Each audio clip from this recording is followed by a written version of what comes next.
Hey class, this video is to help walk you through your argument paper, tell you what I'm looking for, go over the instructions, try to provide clarity. There's nothing worse when you're a student than not being clear about what your professor expects, so hopefully at the end of this you'll be clear.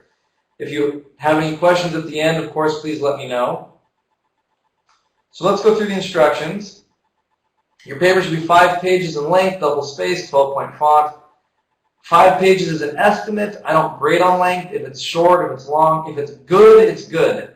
This lets you know I don't want 2 pages and I don't want 10 pages, right? So around this length, but mostly I want you to make it good. This means don't put it in Courier New to try to get an extra page. Don't try to put your name, title, astro sign, when you were born, what your favorite food is, and then start the paper way down at the bottom to get an extra page.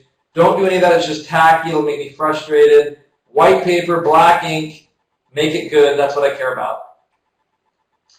The purpose of the paper is to make an argument using one of the theories from the first half of the semester and applying it to a relevant moral issue.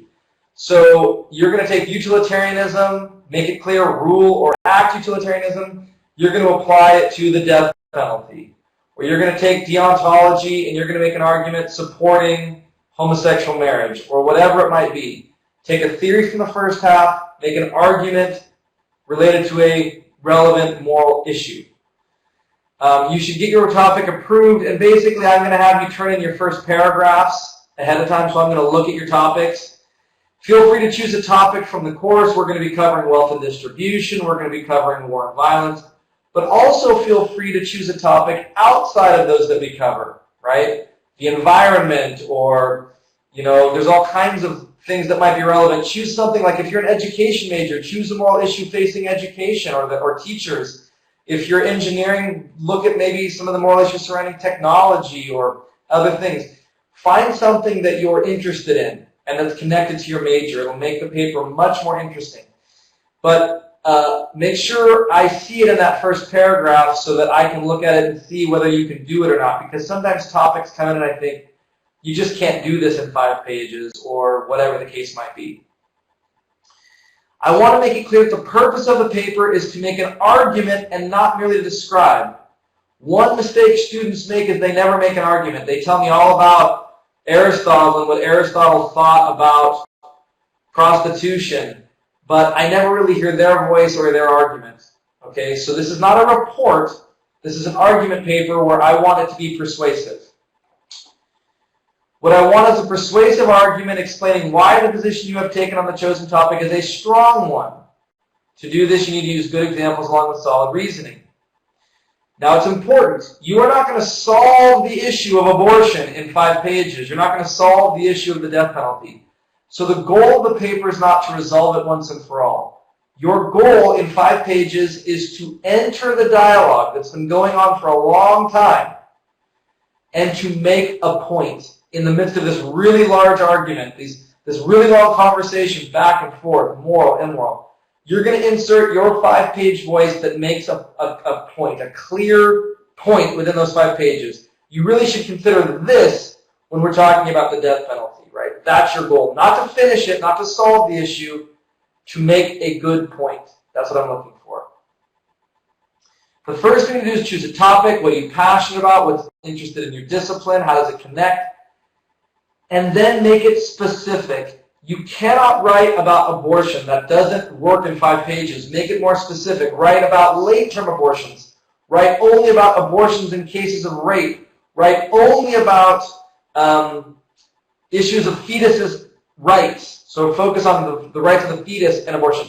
You've got to narrow the scope. The more specific your topic, the more focused your topic, the better. Don't write about war. Write about the particular skirmishes going on in Syria, right? Something specific, and then give a moral argument.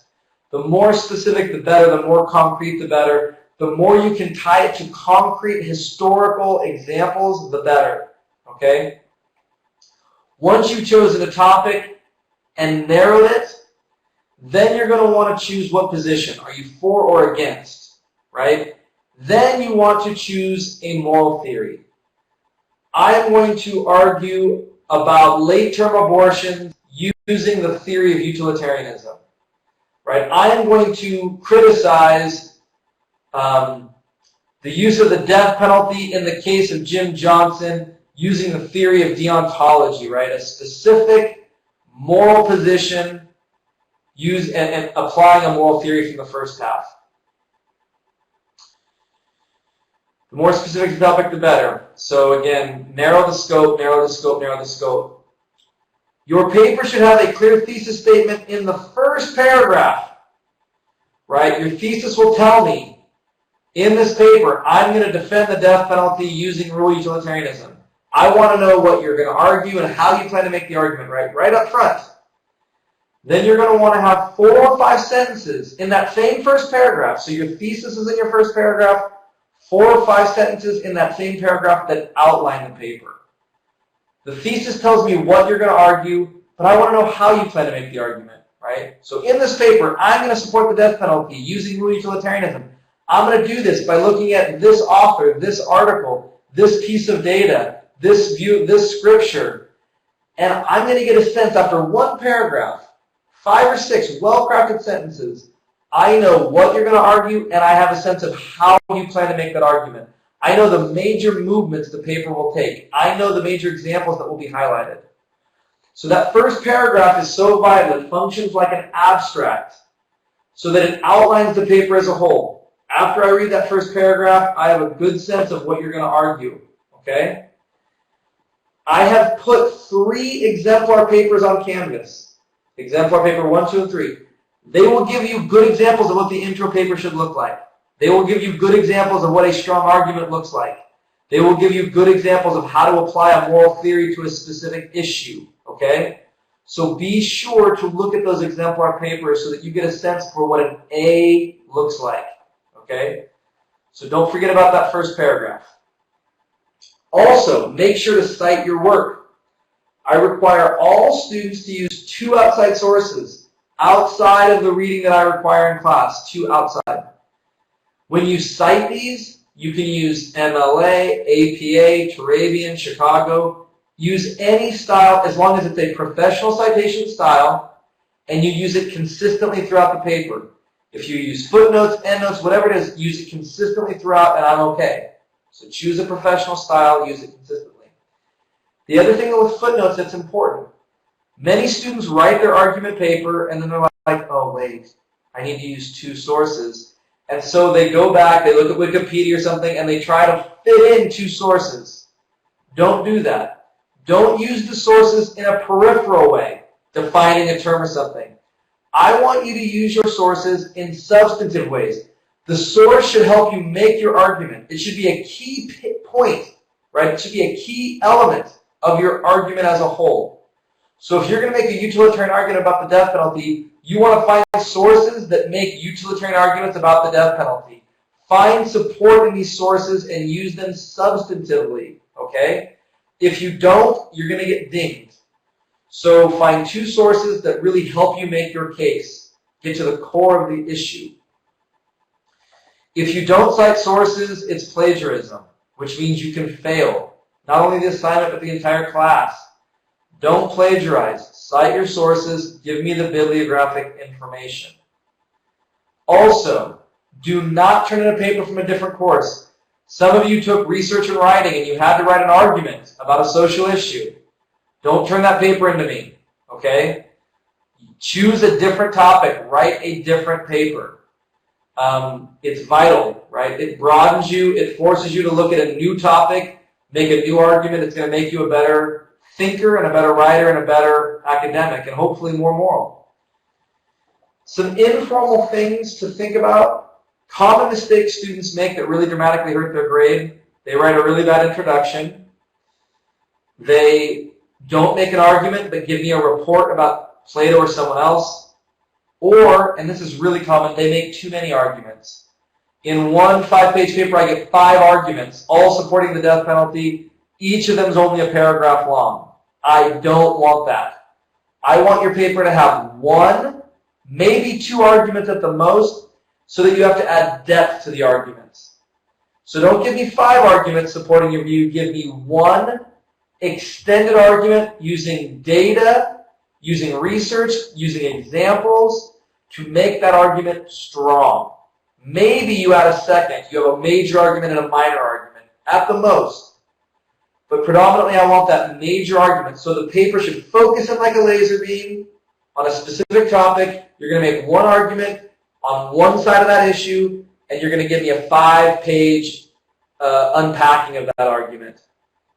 So force yourself to narrow the scope and add depth. You're not going to say everything you want to say on this given issue. You want to limit it to making one really clear point, right, that is persuasive. And that can be really hard for students. It's easy to skim the surface of 5 different arguments than to narrow in and hone in and add depth to one. So make sure you allow yourself time to do that. Writing is often an issue. If you know you're not a good writer, we have a writing center on campus here, Student Services, that is free. You can give them rough drafts. They'll work with you. Use the resources available to you. It's really important that you do that, okay? If you get stuff done early, I'll look at your rough draft. I won't grade your writing, but I will go look at your content. So if you want to return a rough draft into me, that's fine. On Canvas, you have these instructions, so you can look at these. There's also a rubric on Canvas.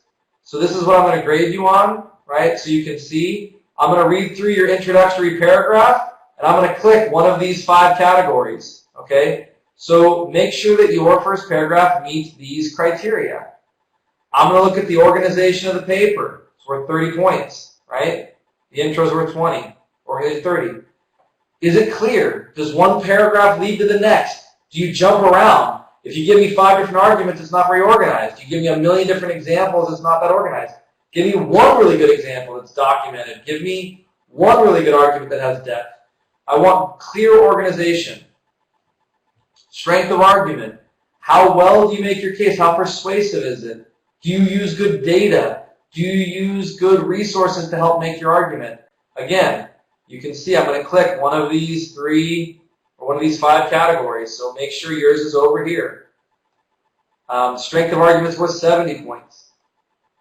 So you got intro 20, organization 30, strength of argument 70, application of moral theories worth 40 points, and that is, do you consistently apply utilitarianism if that's what you chose? Do you consistently apply virtue ethics if that's what you chose? Take a moral theory, make sure you apply that moral theory well. So your argument should be dependent on the moral theory that you choose. Use that criteria. So I want to make sure that you're applying it consistently and with depth. Do you cite your sources well? Right? 10 points. How about your writing and your grammar? 30 points. And you can see how I'm going to look at it. Right? Each of these 5 categories gives you a sense of what I want. So take a look at this rubric. That's how I'm going to grade you. I'm going to be checking off these boxes and giving you a grade accordingly. So hopefully this will help. If you have any questions on the papers, let me know. Please go look at the exemplar papers I put on Canvas to give you a sense of what an A looks like. Good luck. And again, if you have questions, let me know.